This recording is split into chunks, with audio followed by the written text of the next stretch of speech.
Hi everyone, welcome back to my channel. This video is going to be a defense of one of wrestling's biggest names, Bill Goldberg. I'm going to address the most common criticisms people have of this talent before I do a critique on videos made by the wrestling YouTube channel, StunnedbyWrestling, who's been incredibly critical of Goldberg, not just on a professional level, but also a personal one. I want to reiterate that I really like this channel and have been subscribed to it for years, but this is one topic he's covered which I really disagree with. He's openly welcomed debate too, so my hat's off to him. I also want to reiterate that you're allowed to dislike Goldberg either from a professional or personal point of view, but the point of this video is to give an alternative perspective from what's become the majority narrative of him. If you're watching this, then you're probably a wrestling fan, and you'll know most of this anyway, so I'll keep the introduction short. As a young man, Bill Goldberg played in the NFL before he got injured. During his rehabilitation, Goldberg began powerlifting and practiced mixed martial arts training before he was spotted by wrestling stars Sting and Lex Luger, who was impressed with his physique and convinced him to train to become a professional wrestler. Goldberg was not a fan of wrestling, but his NFL career wasn't going anywhere, so he went to train at WCW's power plant.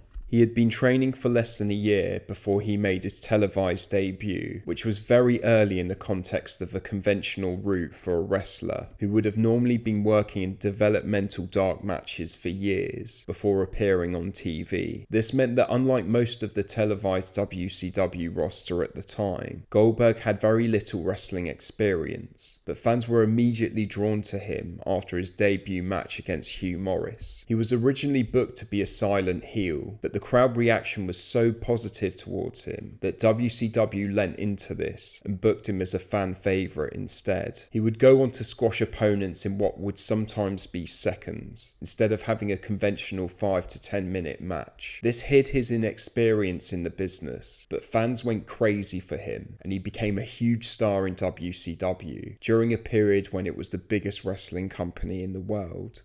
Now I'm going to try and address some of the common criticisms of Goldberg, one point at a time. Criticism number 1, he was fast-tracked to the top and did not pay his dues, unlike some of the other wrestlers who spent years perfecting their craft. On the point of being pushed to the top without paying his dues, here's the thing, life is unfair and that will sometimes go in your favour too. It goes for any job really where someone new to a company might be liked by a CEO and be fast-tracked for a promotion over people who had been there for years and may have put in all of the hours that God sent. Maven also got fast-tracked by winning Tough Enough, and I feel the hate he got by some of the fellow wrestlers for taking that opportunity was pathetic really. Any wrestler who spent years living in their car and working for $50 a night in the indie scene before finally being given a shot by the WWE would have also chosen to be fast-tracked if the opportunity had presented itself. To say otherwise means you're either in denial or very naive, so I just can't personally accept this in itself as a fair criticism. And while they may have so-called earned their stripes, the opportunities presented to the likes of The Rock and the rest of his extended family also gave them a huge advantage of entering the business. To grow up around family members who are wrestlers and learning the ropes yourself at a young age is going to give you a massive advantage over anyone else. This also goes for the Hart family, by the way, but I've never seen criticisms directed at them about how unfair it was on everyone else. I do appreciate it's a slightly different point to the one aimed at Goldberg, but it confirms that Goldberg also had an uphill battle in a way, in that he wasn't brought up in the industry, which was second nature to a lot of people around him. Point number 2, Goldberg can't wrestle. Goldberg has a reputation of being someone who can't wrestle due to his generally shorter matches, having a somewhat limited moveset, and never having the same in-ring training like most of the other wrestlers did. Here's the thing, guys. Professional wrestling in the context of sports entertainment isn't real. It is a premeditated, often choreographed athletic performance, a show with different types of characters, and the main emphasis is entertainment. In this context, you can't judge whether someone's a good wrestler on their technical ability alone. The technical wrestling aspect only accounts for some of the entire package. I would personally call Hulk Hogan the greatest wrestler of all time, but he wasn't a particularly good technical wrestler. He couldn't do what Psychosis, Ultimo Dragon, or Shannon Moore could on a technical level, but any day of the week I would have paid triple to see Hulk Hogan over any of those talents. Andre the Giant is another example. He generally had short matches, a limited moveset, and his technical wrestling ability on its own is questionable. However, I'd also consider him to be one of the greatest wrestlers of all time. His character, in-ring chemistry, engaging presence, physical size, and strength drew fans towards him, and he was rightfully the face of the WWF before the start of Hulkamania. Andre the Giant was a spectacle, and I still get goosebumps talking about him. So let's put it this way, Hulk Hogan and Andre the Giant, two of probably the biggest names in wrestling history, neither who were particularly good technical wrestlers, headlined the main event at WrestleMania 3, 37 years ago, in a match which is still talked about to this day. I'm sure Andre the Giant in this current era would be criticised by fans for not being able to wrestle, and that goes for other wrestling legends like Big Daddy and Giant Haystacks, who were huge draws. Local fans would come in their droves to see perform. I understand that the industry has evolved, but the snobbery and ignorance about smaller, more technical guys back then is now exhibited against physically bigger talents who may have strengths outside of being technically gifted. And I'm afraid it's this type of snobbery which is exhibited by Goldberg's haters. Being able to pick up the Big Show like this, who weighed about 500 pounds, is nothing short of phenomenal. It's certainly not something Bret Hart, Shawn Michaels, or Ric Flair would have been able to do, and seeing spectacles like this is partly what made wrestling interesting to watch. My point is that there is room for diversity. You don't want every match to have an emphasis on physical strength, but I wouldn't want to see just technical bouts either. In wrestling, there are different characters and styles for different tastes. Whether you're a technician, high flyer, powerhouse, a giant, or a hardcore risk taker who never gives up, not everybody is going to like every character or style, but variety is the spice of life. Point number 3, his match against William Regal proves how terrible he is. This point is obviously linked to the prior one about Goldberg not being able to wrestle, but I felt it deserved its own category as every Goldberg detractor highlights this match as proof of how apparently terrible he was in the ring. If you try and forget all the politics and backstage interviews since, on the face of it, it was an interesting clash of a very green, unbeaten powerhouse taking on a technical expert. Regal has a huge experience edge over Goldberg. Now that we do all know the backstory, let's stop blindly believing Regal and actually look at the match itself.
Whether you like it or not, by far the best parts of this match were Goldberg's power moves. Fans didn't want to see him having a purely technical match, which is what Regal kept trying to make it. It'd be like expecting Rey Mysterio to have a match using only power moves and judging his wrestling ability on that alone. I'm not delusional, by the way. Goldberg clearly made some mistakes, but I feel he was being set up to fail. It's not disputable that he was inexperienced at this point, so this type of match would have exposed anyone's limitations in his position. To me, it's obvious that Regal was deliberately trying to expose him. He didn't do one Irish whip or a power move, which generally helps the pace of a match when things get static. My perspective is, going into this fight, Regal knew he was on his way out of the company, so had no incentive nor intention to make Goldberg look good. He was known to be a troublemaker at the time, and even admitted he had a lot of heat in the office. Whether you agree with my theory or not, I don't think anyone can say in good faith that Regal tried to play to any of Goldberg's strengths. He did absolutely nothing to make Goldberg look good here. Point number 4, he can't have long 1-versus-1 matches. While a lot of Goldberg's matches were squashes, which lasted only a few minutes, to say he couldn't have longer matches simply isn't true. Goldberg was typecast in a way, and fans didn't necessarily want him to have long matches on a weekly basis. That would have taken away his mystique of being a huge dominant force. He could and did have longer matches on pay-per-view though, and his bouts against Scott Steiner, DDP, Kevin Nash,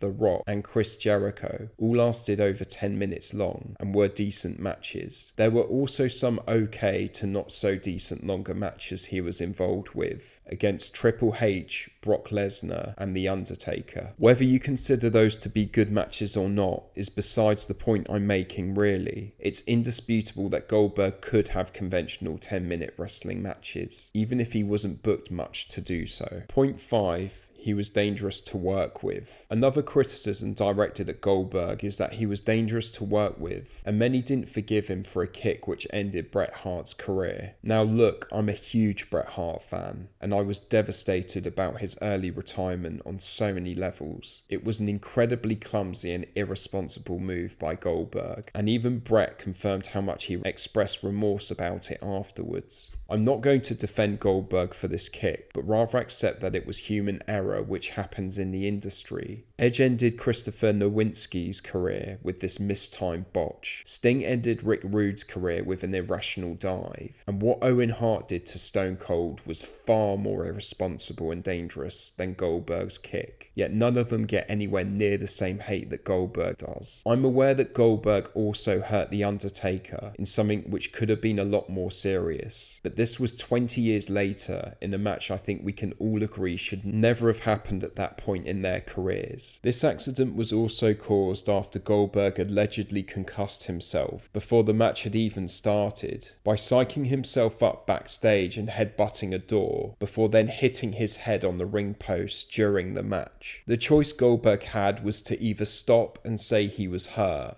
Instead, he wrestled while he was injured, which was strongly encouraged in the industry, and it's not really something you can solely blame Goldberg for. For the well-being of wrestlers, I hope this mentality changes, but both The Undertaker and Goldberg were very old school in this respect. Both would wrestle while they were injured. Now we're going to look at Stunned by Wrestling's video, Why Goldberg is One of the Most Hated Men in Wrestling. He froze in the middle of the ring and he didn't know how to adapt. Regal tried to salvage the situation by guiding him through the match, but it was a mess. I've touched on this already, but Regal clearly wasn't trying to guide him through the match. Even if you don't think he deliberately sabotaged it, he didn't play to any of Goldberg's strengths and tried to have a purely technical match with only holds, which is unusual for any normal wrestling match. Goldberg had a great 8-minute match against Perry Saturn at Spring Stampede 1998, just 2 months later, which I think says a lot more about Regal's intentions. Let's go back to 1998, and the golden era of Goldberg's career was about to come to an end. It was Starrcade in December 1998, where Kevin Nash beat him for the world title and ended the winning streak at the same time. In just 3 seconds, he became just another wrestler on the roster, and not a very good one either. This is absolute nonsense. Goldberg was still over like wildfire and remained WCW's top asset. Even after WCW was purchased by Vince McMahon, the WWF fans were chanting his name, forcing Vince to mention him, knowing full well he was never going to be able to sign him for at least another few years. Well, who should be a part of this WCW? And maybe you can help me out here. When I give you a thumbs up, or a thumbs down. I want you to react. Maybe you can help me out a little bit. Let's start with Hulk Hogan. Up. Lex Luger up. Buff Bagwell up. Booker T up. Big Papa Pump up.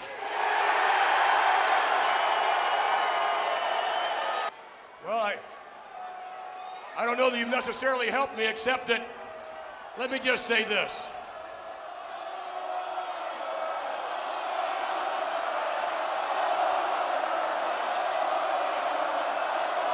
There are a few others. All right. Sting. You want Sting? Goldberg.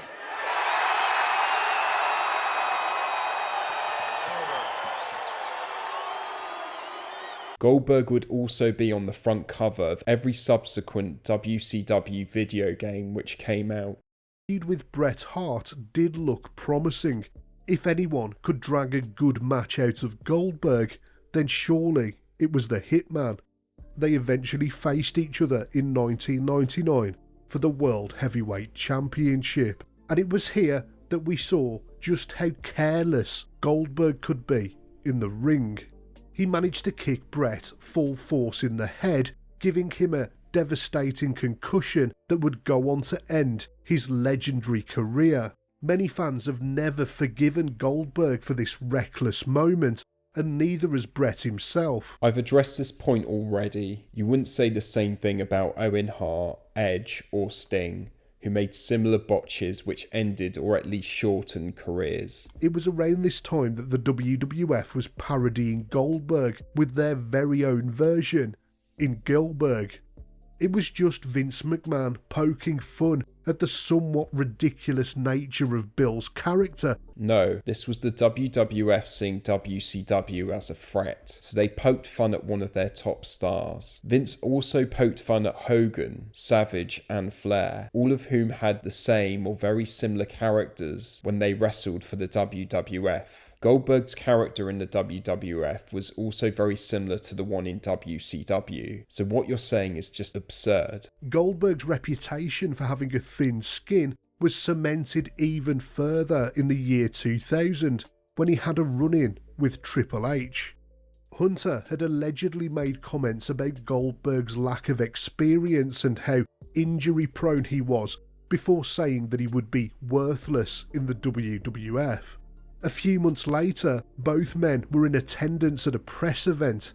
Suddenly, Goldberg approached Triple H and went off on a curse-filled tirade against him, apparently threatening to rip his face off. Triple H responded in a very public way during the first season of Tough Enough in 2001, where he went on a rant against Goldberg after one of the rookies said that he was his favourite wrestler. So after one of the contestants dared to say that Goldberg was their favourite wrestler, it gave Triple H the right to publicly humiliate him and try and destroy his character with, at best, half-truths. This was disparaging stuff, and if someone publicly shit on my craft in this way, I would confront them too, and that would not make me thin-skinned. In fact, I think you'd be cowardly not to. In almost any other career, that would be a libel lawsuit. If your biggest idol is a guy that's been in the business for about a year, he got everything handed to him, can't have a match longer than 4 minutes. Ironically, this was said to the people taking part in Tough Enough, who clearly wouldn't have paid their dues, and they would have been fast-tracked in a similar way Goldberg was. It's all just massively hypocritical, and you should have seen this for what it was, which was a stab at WCW.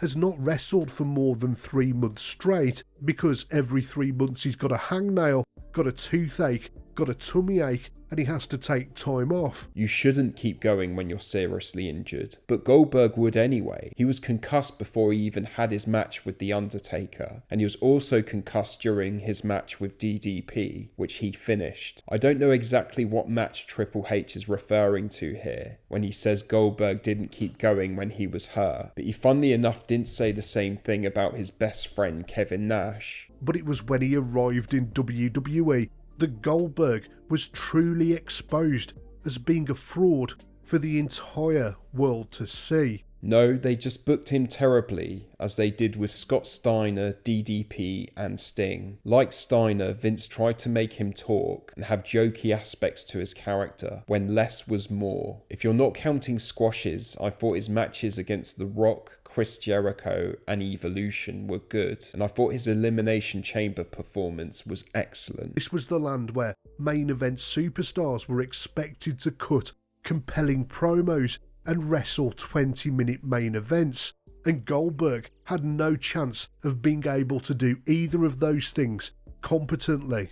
Did Andre the Giant ever wrestle a 1 vs 1 20-minute main event? No, he didn't. Neither has The Big Show or any other big man you speak of. Not everyone can be Shawn Michaels or Bret Hart, and that wouldn't even be desirable. All you've done here is highlight Goldberg's weaknesses, while massively ignoring his strengths. It'd be like me calling Andre the Giant a fraud for having short matches, a part-time schedule, and being limited in the ring, which, looking at the bigger picture, is frankly delusional. If Goldberg was simply a fraudulent flash in the pan, then he wouldn't still be relevant in the industry almost 30 years after his professional debut. The WWE keep bringing him back because clearly there's fans who want to pay money to see him. They put him in a feud with Hollywood Rock. The fans started to jeer Goldberg and boo him relentlessly. Right, so here was the pop he got on his debut.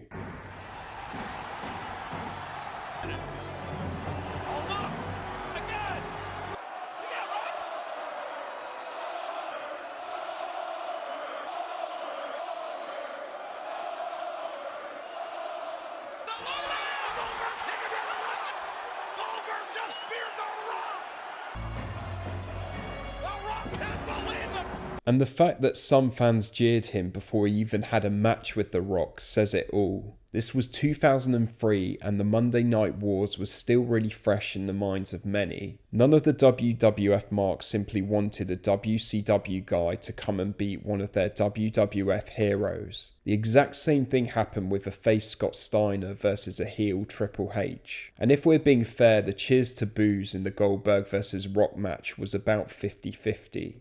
The 13-minute match between the men at Backlash felt like half an hour. It was so bad. Was it a bad match? I watched it again recently, and while it's not one of the all-time greats, I wouldn't say it's bad at all. In fact, in a later video, you then contradict yourself when you said The Rock managed to drag a half-decent match out of him. I'm afraid I can't find this video anymore. It's where you complained about Goldberg's return to the WWE, but you need to be honest about what you said. So which is it? Was it a match that was so bad, or was it a half-decent match? I think your personal hatred of Goldberg has completely clouded your judgment so much that you felt obliged to seemingly retract what you said. It was originally a bad match because of Goldberg. Then you said it was an okay match, but it was only okay because of The Rock. My view of Goldberg's 2003 WWE run is that apart from his debut and then subsequently the Elimination Chamber, he just wasn't booked very well. You did a great video talking about how the WWE wasted Scott Steiner's career, but you can't see any parallels here at all, which is shocking really. Even as a big Goldberg fan, I really didn't agree with the booking decision of having him squash Kevin Owens, by the way. It was just the WWE having Goldberg carry the belt so he could lose it to Lesnar at WrestleMania 33, but I agree creative could have planned this a little better. The same goes for Bray Wyatt's squash too, which I agree was a bad idea on every conceivable level. However, this is not something you can reasonably blame Goldberg for. Blame has to be directed at creative here. And then, annoyingly,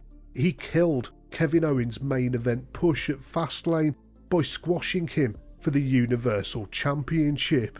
This was so frustrating. Owens was having a really entertaining run at the time, only for this dickhead to come back and completely derail his momentum. It was clear that Goldberg was totally past it. At Super Showdown, we ended up with the utter disaster that was the Undertaker match. Goldberg idiotically managed to run headlong into a ring post, concussing himself and therefore botching the rest of the match. It would have been funny if it wasn't so pathetic. He's been gone for a couple of years now, and good riddance to him. With Triple H in charge, let's hope he never comes back. But that won't stop him from opening his stupid fat mouth. The sad old man.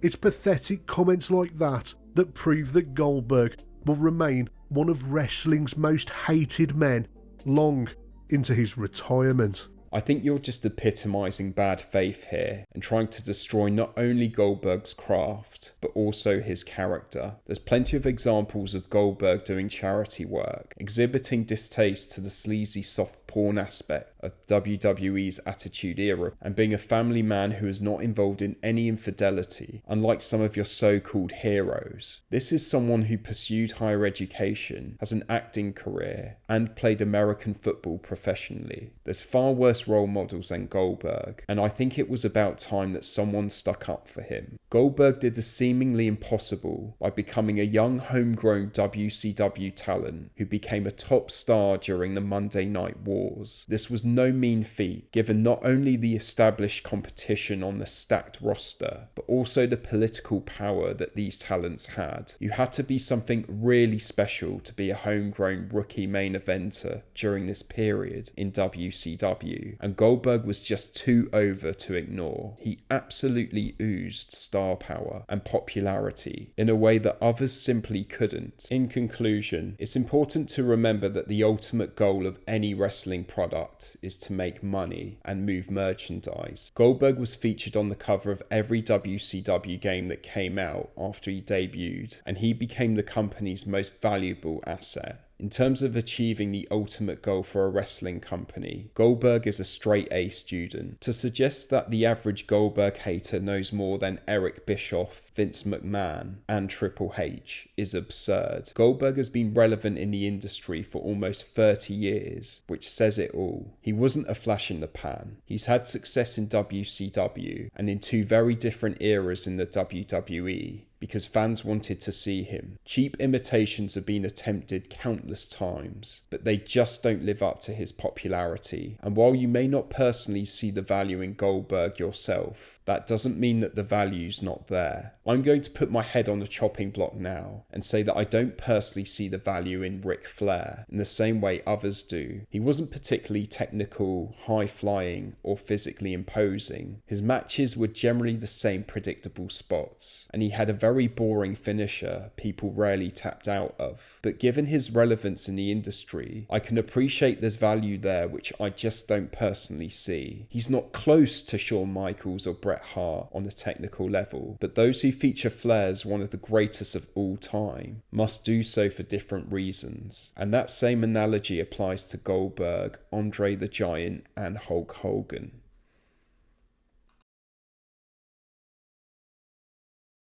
Before I go, I just wanted to give a shout out to this wrestling channel, Chris iobeast. He encouraged me to make more wrestling videos with his kind comments when I thought it'd be a one and done thing. His content is also great and he deserves a lot more subscribers than he has, so check him out. Please like and subscribe if you enjoy this content. I look forward to seeing you for the next one.